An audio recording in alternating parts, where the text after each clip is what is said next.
كراش سب زيرو بقول لك احنا بنتحدى الامريكان بتعديل السيلفرادو. عن جد وحوش.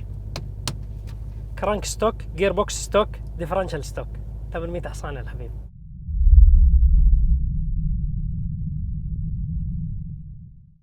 السلام عليكم ورحمة الله. حلقة جديدة من برنامج سبيشال كار. شفرليه سيلفرادو مزود 800 حصان توين تيربو، يعني خلطة سحرية اكشن.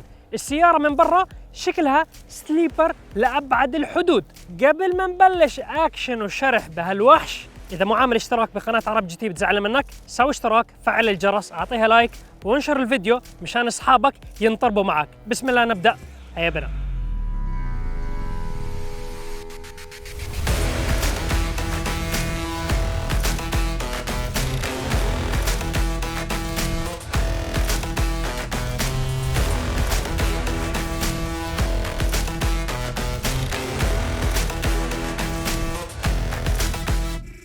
أثناء مشاهدتك للحلقة أعطينا تقييمك للسيارة من 100.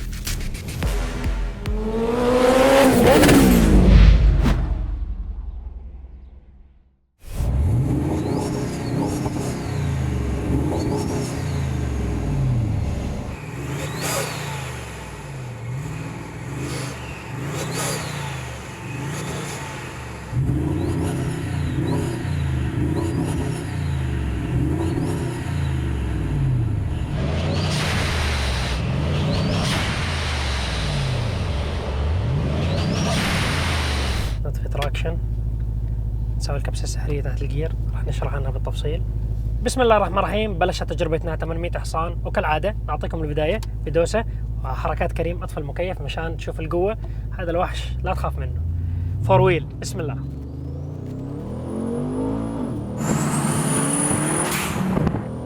هلا والله ما شاء الله. اسمع الباك فاير هلا. كل ما يسكر الار بي ام تشيل رجلك بوم، بعطيك هديه الاكزوست. من وين نبلش نشرح عن هذا الوحش؟ مش عارف من وين ابلش. ما شاء الله كميه قطع خياليه على السياره. رجعنا شغلنا المكيف. على فكره المكيف عباره عن فريزر، ما شاء الله خيالي قوه المكيف. هذا السيلفرادو قلنا 800 حصان. من وين اجوا الاحصنه؟ لانه كلياتنا بنعرف السيلفرادو التنفس طبيعي، يعني مستحيل يطلع هاي الارقام على تنفس طبيعي. هاي السياره عليها توين تيربو. التيربوهات نوع جاريت تيربو كت بالكامل، جاريت جي تي 30، اثنين، واحد يمين واحد يسار، ولكن بنجمعوا الهواء تاعهم وبدخل مرة واحدة من الانتيك على غرفة الاحتراق. كل البايبنج تاع هذا التيربو كت من شركة بولت الكويتية، من مصنعهم الموجود بدبي. ما شاء الله شغل إبداعي، راح تشوفه بالتصوير. الانتركولر معدل كبير عملاق. التيربوهات عليهم فلاتر هواء معدلين من كاندن. هلا لما يدخل الهواء من الفلتر للتيربو، التيربوهين بودوا للانتركولر المعدل، ببرد الهواء الموجود على مقدمة السيارة الانتركولر مشان يضرب الهواء ويبرده. بروح على الانتيك. قبل الانتيك في ثروتل. الثروتل هذا معدل على هاي السيارة، نفس المستخدم على الزد او 6 تاع الكورفت سي 7 او الزد ال1. هذا الثروتل بيكون اكبر بالحجم، بدخل كميه هواء اكثر. الانتيك معدل من شركه هولي، فباخذ كميه هواء اكثر، بدخل على غرفه الاحتراق. حلو الكلام لهون. حلو الكلام لهون. اطربنا لهون. نطربكم لهون لعيون عمور. افا عليك. بسم الله.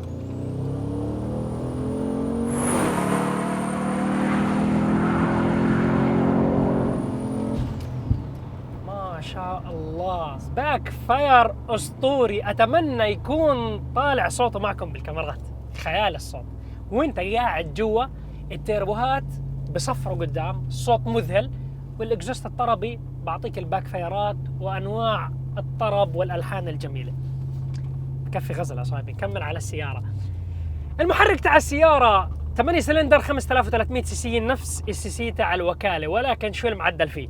بساتين السيارة معدلين، درعان السيارة معدلين مشان يكون سيفتي أكتر لهاي الماكينة، مشان تعيش. تيربوهين بيولدوا ضغط كبير من الهواء جوا المحرك. فحكينا بساتين درعان معدلين.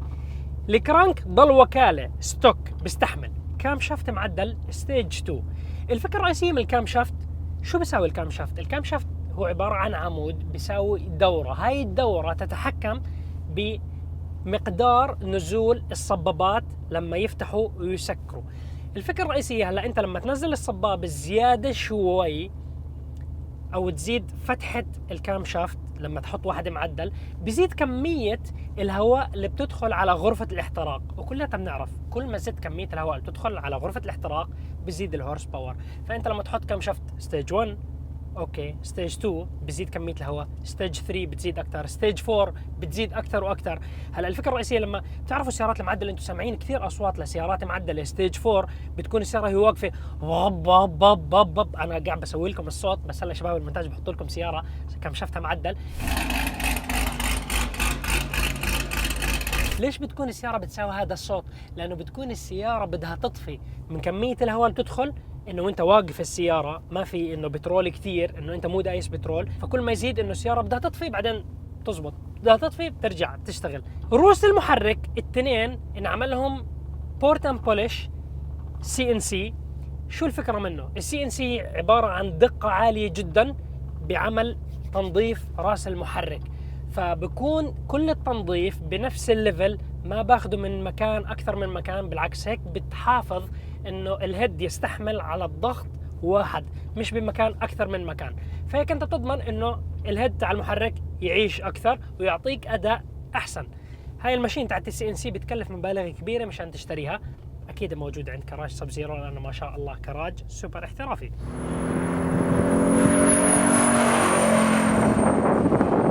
ناخذ فاصل صغير نشرح لكم عن واحد من منتجات موبر المميزه ونرجع لكم مع الوحش. منتج اليوم من موبر فينش انهانسر. هلا انت لما تغسل سيارتك بالمحطه بالبيت تكون تلمع امورها تمام ما عندك مشاكل، تطلع بعد 7 ساعات 8 ساعات ثاني يوم الصبح راح يكون في غبره وشويه اتربه على السياره. مع هذا المنتج انت بتبخ السياره على السريع، مسحه صغيره للسياره كانك غسلت السياره مره ثانيه، وبتضل تلمع والبريق تاعها شغال طول ما انت سايقها نظيفه.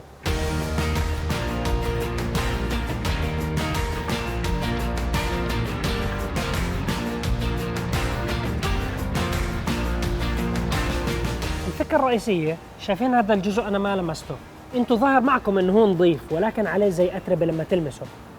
هذا الجزء لما تلمسه بعد ما تنظف ملمسه ناعم، ما بتخدش ندهان، أمورك طيبة. هذا نظيف بس عليه تراب، بس باللمس لازم أنتوا تحسوا فيه. هون البريق شغال، الوضع تمام، وأنت محافظ على دهان سيارتك. لا يفوتكم تشاهدوا الحلقات السابقة لبرنامج سبيشال كار. شوية دونتس بأمريكان ماسل كار.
رجعنا من الفاصل، اكشن طرب، دوس يا الحبيب.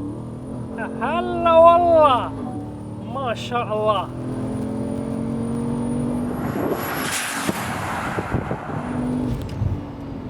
ما شاء الله تبارك الله. يعني المحرك بتحس فيه نشاط خيالي مو عادي. الله يبارك الله يبارك. طرب اصيل وتيربوهات وامريكان مسل، يعني المكس عجيب جدا. بس لسه الابداع ما حكيت لكم عنه، لسه نخلص قطع السياره التعديل. السياره سيستم الفيول الموجود عليها بالكامل معدل، خزان البترول عليه 2 فيول بامب معدلين مشان يضمنوا يودوا كمية بترول كبيرة جدا لعند المحرك. المحرك فيه زي ضاغط أساسي مشان يدخل البترول على غرفة الاحتراق.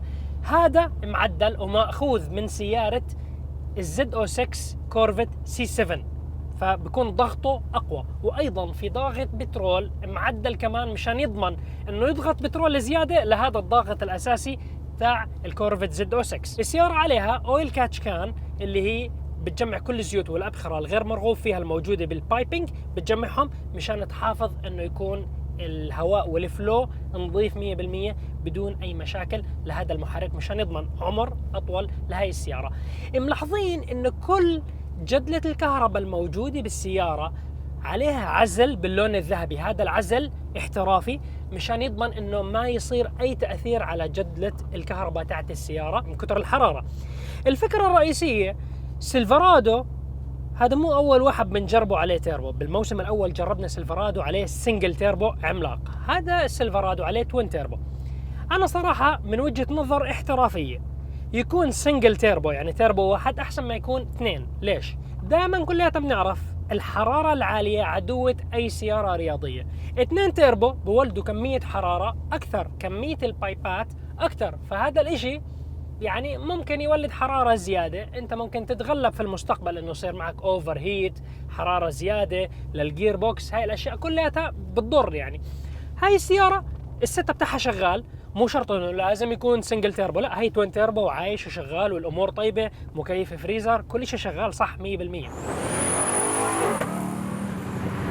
الجير بوكس تاع السيارة وكالة، عليه مبرد زيت معدل كبير، ولكن هون الفكرة الرئيسية بالإبداع تاع تعديل هاي السيارة. كيف جير بوكس وكالة بيستحمل 800 حصان على الماكس باور؟ هون أجا شغل سب زيرو والبرمجة الاحترافية. الجير بوكس تم إعادة برمجة ضبطه.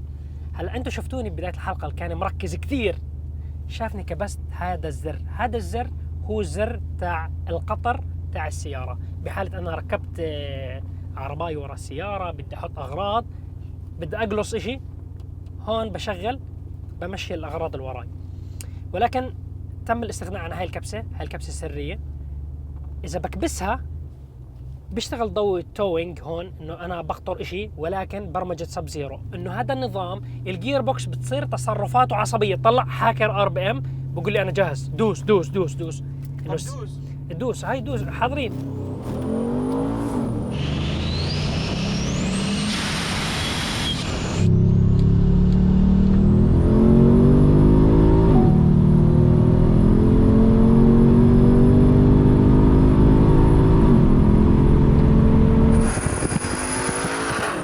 ما شاء الله،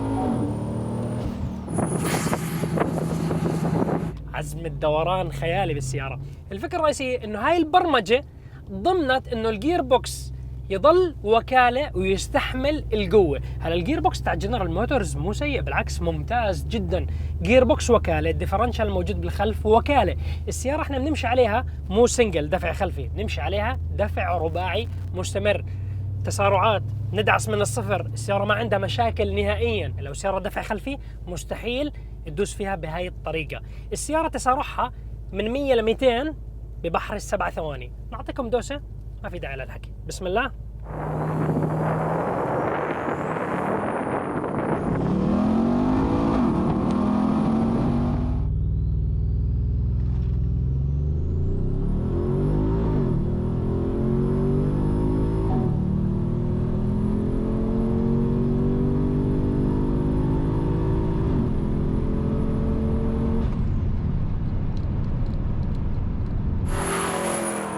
الله يبارك، والله وحش.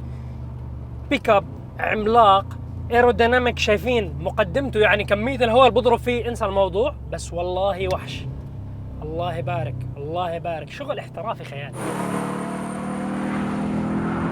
كمبيوتر السيارة وكالة تم برمجته، الكمبيوتر الجير برمجوه، فاشتغلت السيارة بطريقة احترافية صح 100%. تعليقاتي على هاي السيارة، شو كنت أتمنى يكون عليها مشان تخلص المكس السحري تاعها، يكون عليها بريكات معدلين. بريك السيارة منيح، ولكن أتوقع دوستين ثلاثة وتستخدم البريك بقوة، البريك ما راح يستحمل هاي القوة نهائيا. السيارة تحتاج مصات صدمات معدلين، لأنه صراحة السيارة مرات بتحس إنه بترفع من قوة الهورس باور وقوة هاي السيارة. للتحكم بالقوة تاعت هاي السيارة كيف بتتم؟ من خلال البوست كنترولر HKS. في عندك 3 ستيجات. الستيج الأول 7 PSI، الستيج الثاني 10 PSI، الستيج الثالث 12 PSI. هلا هاي السيارة مبرمجة على بترول محطة، ولكن في ميثانول كت موجود بالخلف بالصندوق، ببرد غرفة الاحتراق، بخلي السيارة مرتاحة بحالة احنا دسنا والدنيا شوب، فبتكون المحرك مرتاح وبعطيك احتراق افضل واقوى. هلا السياره ممكن تطلع هورس باور زياده، نعم، اذا بسوي لها سوفت وير على ريس فيول اكيد بتصير اقوى وبصير نشاطها احسن. في عندك عدد من الساعات، هون ساعه تاعت الميثانول سيستم، في عندك هون حراره المي، في عندك هون الاير فيل ريشيو مشان تكون عارف كيف الاحتراق والانبعاثات. الميثانول طبعا مبرمج لحاله، بيشتغل اول ما ادوس مبرمج بيفتح، بعطي المطلوب، انت ما في داعي تكبس وتساوي اي شيء، كله مبرمج 100%. تعليق على هاي السيارة ايضا اشي صراحة عجبني كثير، الاكزوست تاع السيارة من نوع بولت، مصنع كستم لهاي السيارة وقصير، شفتوه بالتصوير تقريبا قدام العجل الخلفي بالنص، حجمه 4 انش، ولكن صوت السيارة اذا انت مو دايس السيارة بتمشي صوتها عادي، ما في صوت عالي انه ازعاج، بالعكس انا شايف صوت السيارة ممتاز جدا. السيارة ديلي يوز تقدر تستخدمها كل يوم.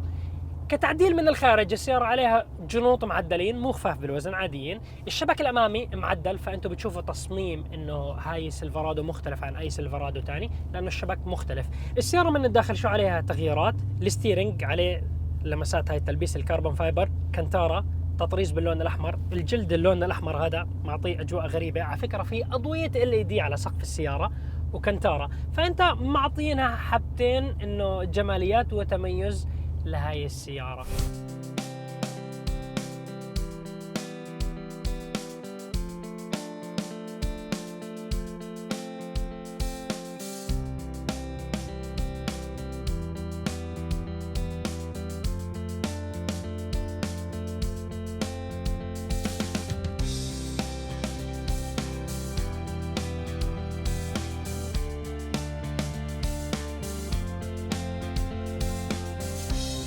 وصلت حلقتنا للنهاية، إن شاء الله تكونوا استمتعتوا معي.